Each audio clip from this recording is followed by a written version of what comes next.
Tak banyak yang menyangka bahwa salah satu negara paling maju di dunia kini menghadapi masalah yang bahkan uang pun tidak bisa menyelesaikannya dengan mudah. Jepang, negara yang terkenal dengan teknologi canggih, kereta tercepat, dan kota-kota modern yang memukau, diam-diam sedang berhadapan dengan ancaman yang jauh lebih serius daripada krisis ekonomi atau persaingan industri. Ancaman itu adalah hilangnya manusia dari sebagian wilayah negaranya sendiri. Di saat dunia sibuk membicarakan kecerdasan buatan dan robot masa depan, banyak desa di Jepang justru mulai kehilangan penduduknya satu persatu. Dan yang lebih mengejutkan, beberapa wilayah kini berada di ambang menjadi desa tanpa generasi penerus. Fenomena ini bukan sekadar cerita tentang berkurangnya jumlah penduduk. Ini adalah perubahan besar yang sedang mengubah wajah Jepang dari dalam. Bayangkan sebuah desa yang dulu ramai oleh suara anak-anak bermain, petani yang bekerja di sawah, dan aktivitas warga yang berlangsung setiap hari. Kini, di beberapa tempat, jalanan mulai sepi, sekolah ditutup karena tidak ada murid, dan rumah-rumah perlahan dibiarkan kosong. Apa yang sebenarnya terjadi? Mengapa anak-anak muda Jepang memilih meninggalkan kampung halaman mereka? Bahkan ketika pemerintah berusaha keras mempertahankan kehidupan di sana? Untuk memahami situasi ini, kita harus melihat bagaimana Jepang berkembang selama puluhan tahun terakhir. Setelah menjadi salah satu kekuatan ekonomi terbesar dunia, pusat pertumbuhan Jepang semakin terkonsentrasi di kota-kota besar seperti Tokyo, Osaka, dan Nagoya. Kesempatan kerja, pendidikan, hiburan, hingga fasilitas kesehatan terbaik hampir semuanya terkumpul di wilayah perkotaan. Akibatnya, generasi muda mulai melihat kota sebagai tempat untuk membangun masa depan, sementara desa perlahan dianggap sebagai tempat yang semakin sulit menawarkan peluang. Dan perpindahan ini terjadi bukan dalam hitungan tahun, melainkan puluhan tahun tanpa henti. Awalnya banyak yang menganggap perpindahan tersebut sebagai hal yang wajar. Setiap negara berkembang maupun maju mengalami urbanisasi. Namun yang terjadi di Jepang jauh lebih ekstrim. Tingkat kelahiran yang terus menurun membuat jumlah anak muda semakin sedikit dari tahun ke tahun. Ketika mereka meninggalkan desa menuju kota, hampir tidak ada generasi baru yang menggantikan mereka. Akibatnya, banyak wilayah pedesaan mengalami penuaan penduduk secara drastis. Di beberapa desa, mayoritas penduduknya bahkan sudah berusia di atas 65 tahun. Dan disinilah masalah mulai berubah menjadi krisis yang nyata.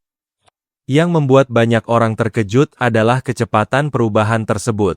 Ada desa-desa yang kehilangan ratusan hingga ribuan penduduk hanya dalam beberapa dekade.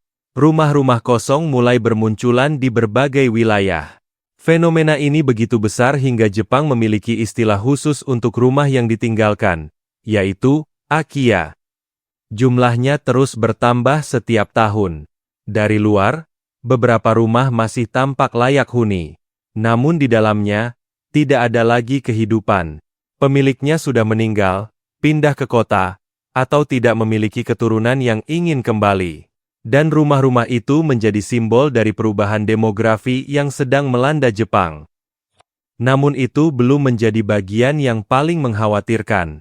Ketika populasi terus menurun, layanan publik juga mulai ikut menghilang. Sekolah yang kehilangan murid terpaksa ditutup. Toko-toko kecil tidak mampu bertahan karena jumlah pelanggan semakin sedikit. Transportasi umum dikurangi karena tidak lagi menguntungkan.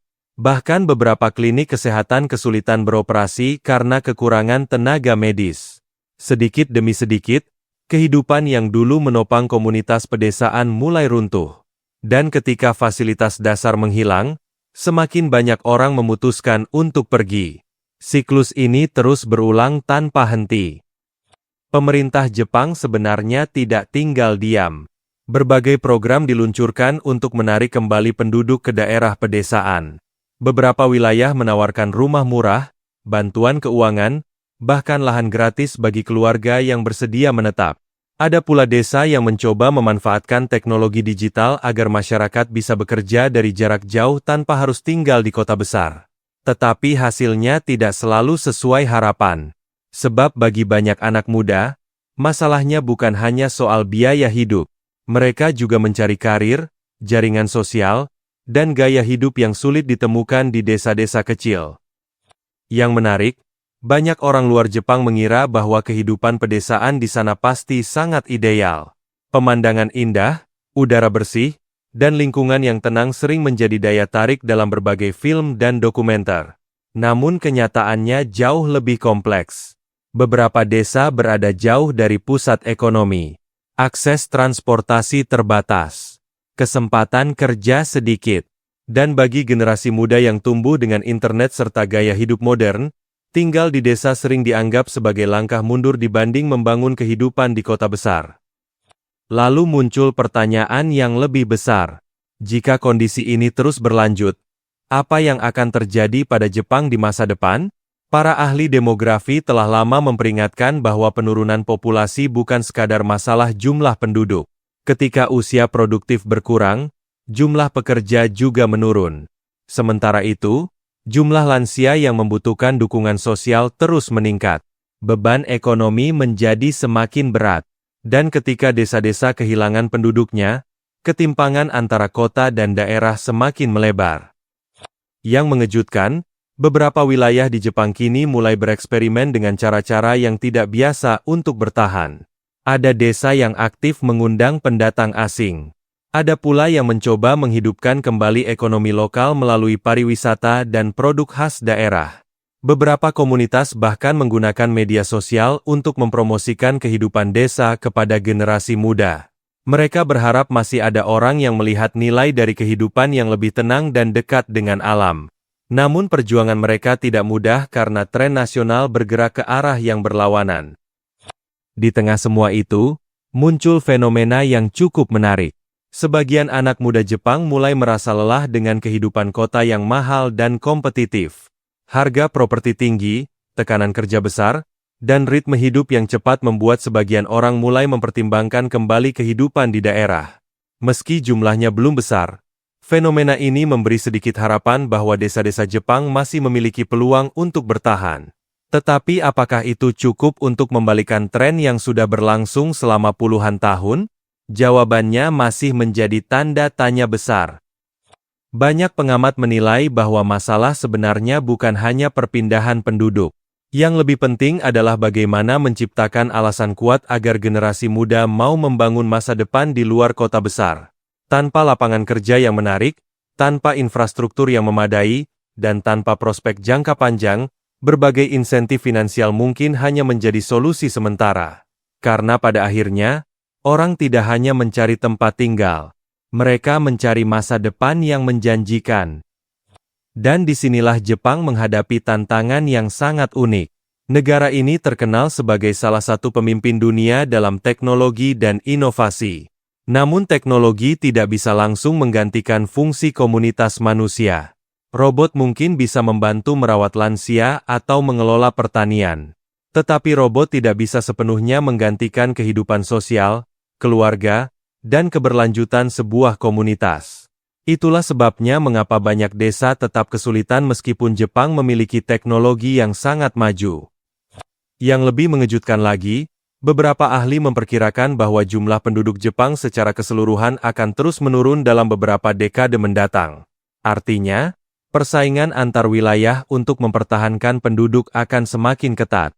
Kota-kota besar mungkin masih mampu menarik generasi muda, tetapi daerah-daerah terpencil akan menghadapi tekanan yang jauh lebih besar. Dan jika tidak ada perubahan signifikan, sebagian desa mungkin benar-benar kehilangan sebagian besar populasinya di masa depan. Meski terdengar suram, tidak semua cerita berakhir dengan pesimisme. Beberapa komunitas lokal berhasil menemukan cara kreatif untuk bertahan. Mereka membangun ekonomi berbasis pertanian modern, memanfaatkan wisata budaya, atau menciptakan produk lokal yang menarik pasar nasional bahkan internasional. Kisah-kisah seperti ini menunjukkan bahwa desa tidak selalu identik dengan kemunduran. Dengan strategi yang tepat, wilayah pedesaan masih bisa menemukan perannya di era modern. Namun keberhasilan tersebut masih merupakan pengecualian, bukan aturan. Sebagian besar desa tetap harus berjuang menghadapi kenyataan bahwa jumlah penduduk terus menyusut. Dan setiap kali sebuah sekolah ditutup atau sebuah rumah dibiarkan kosong, ada bagian kecil dari kehidupan komunitas yang ikut menghilang. Perubahan ini mungkin terjadi perlahan, tetapi dampaknya sangat nyata bagi mereka yang mengalaminya setiap hari. Apa yang sedang terjadi di Jepang sebenarnya menjadi pelajaran penting bagi banyak negara lain.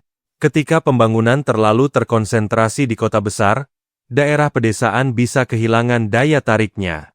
Ketika biaya membesarkan anak semakin tinggi dan jumlah kelahiran menurun, dampaknya tidak langsung terasa dalam 1 atau 2 tahun, tetapi bisa mengubah struktur masyarakat dalam jangka panjang. Jepang kini menjadi contoh nyata bagaimana tantangan demografi dapat memengaruhi hampir semua aspek kehidupan sebuah negara.